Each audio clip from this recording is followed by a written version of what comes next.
Bonjour et bienvenue dans Ils font l'actu, une start-up aujourd'hui en plateau avec moi. Donc je reçois la cofondatrice. Bonjour Elena Jérôme. Vous avez cofondé SafeEar. Alors SafeEar, on est dans la protection auditive, la protection de l'audition dans un environnement bruyant, notamment professionnel. C'est un marché important, plein d'innovations. On va le voir. Qu'est-ce qui vous semble important de porter comme message pour qu'on s'y intéresse ? Oui, le premier message, c'est que dans le monde professionnel et plus particulièrement dans l'industrie, il y a vraiment beaucoup de bruit, beaucoup de nuisances sonores. Et donc, les salariés ont pour obligation de porter des protections auditives. Et ces protections, on les connaît. C'est des casques anti-bruit, c'est des boules-caisses ou c'est des protections sur mesure. Elles sont très bien, ces protections. Elles sont tellement bien qu'elles isolent complètement le salarié. Donc, dès qu'il a besoin d'envoyer une information à son collègue, d'entendre des alarmes, des alertes, c'est très compliqué. Et il a souvent ce réflexe de retirer sa protection auditive. Là, il s'expose à des risques importants, des pathologies auditives assez graves. Il y a des accidents et en fait, il y a 600 surdités professionnelles qui sont recensées tous les ans, plus de 100 000 accidents graves, mortels. Ça a d'ailleurs un coût. C'est plus de 400 000 € en fait, un accident grave pour l'employeur, par salarié. Et ce problème, finalement, il concerne beaucoup de monde puisque c'est plus de 4 millions de salariés en Europe exposés au bruit, qui ont besoin de communiquer, qui n'ont pas de solution adaptée, quoi. Face à ça, il y a une solution justement que vous avez développée, un produit que vous allez en plus nous montrer. Alors expliquez-nous. Oui, exactement. Nous, on a conçu une innovation pour répondre à cette problématique, donc, qui est le produit Louis, qui est sur la table, qui est un boîtier et qui va pouvoir se connecter aux protections auditives du marché. Donc ce boîtier-là, il fonctionne de façon très simple. C'est comme des bulles de communication. Si je suis équipée et que vous êtes aussi équipée, on va s'approcher, on va se connecter. Si on s'éloigne, on se déconnecte. C'est très simple.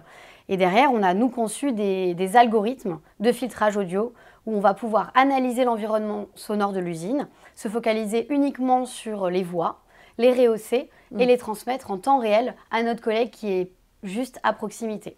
Donc c'est grâce à ça qu'on peut être protégé des risques auditifs, communiquer, gagner du temps, être plus productif et gagner en confort aussi, en bien-être au travail. Ouais. Alors c'est destiné à quel secteur et d'ailleurs quelles entreprises vous font déjà confiance? Alors on vise l'industrie parce que dans tous les secteurs de l'industrie, il y a du bruit.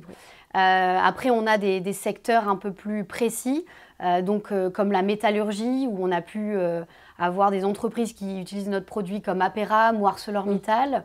On a des entreprises aussi dans l'agroalimentaire, dans le textile professionnel, dans l'électronique, ST Microélectronique. Et dernièrement, on est très heureux parce qu'on a lancé une collaboration avec EDF. Et donc là, c'est pour équiper les personnes qui travaillent dans les centrales nucléaires et les barrages, notamment les personnes qui travaillent à la maintenance ou sur ligne de prod, qui ont besoin de communiquer pour être en sécurité et être productifs. Et de belles perspectives dans ce domaine. Alors l'industrie, on a évoqué évidemment le bruit, les mobilités, mais ça vous tient à cœur quand même.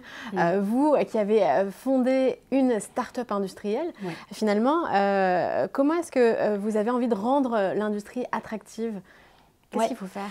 Alors déjà, on n'est pas nombreux en France à être des startups industrielles. Il y a beaucoup de startups qui créent des applications, des sites web.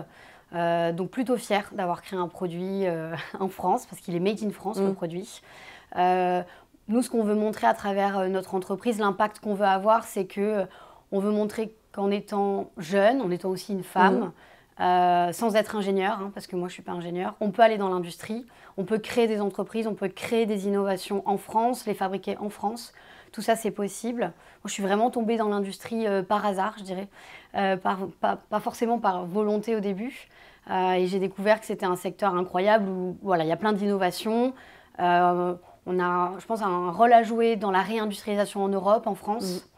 Montrer aussi que les femmes ont leur place. Parce qu'elles sont souvent... C'est pas un monde clos, en fait. Non, c'est un monde pour tous, pour les jeunes, pour les plus âgés, pour les femmes, les hommes. Et voilà, les femmes aussi ont leur place. Ça, c'est important de le préciser parce qu'on ne les met pas assez en avant, selon moi. Dans les usines, elles sont un peu cachées derrière leurs machines et elles ont un vrai rôle à jouer aussi. Voilà. Il y a des idées.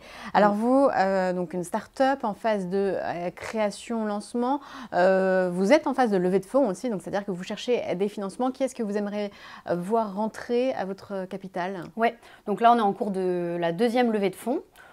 Donc nous, on recherche des fonds d'investissement qui cherchent à avoir un impact sur la santé, notamment au travail, avoir un impact positif sur les individus.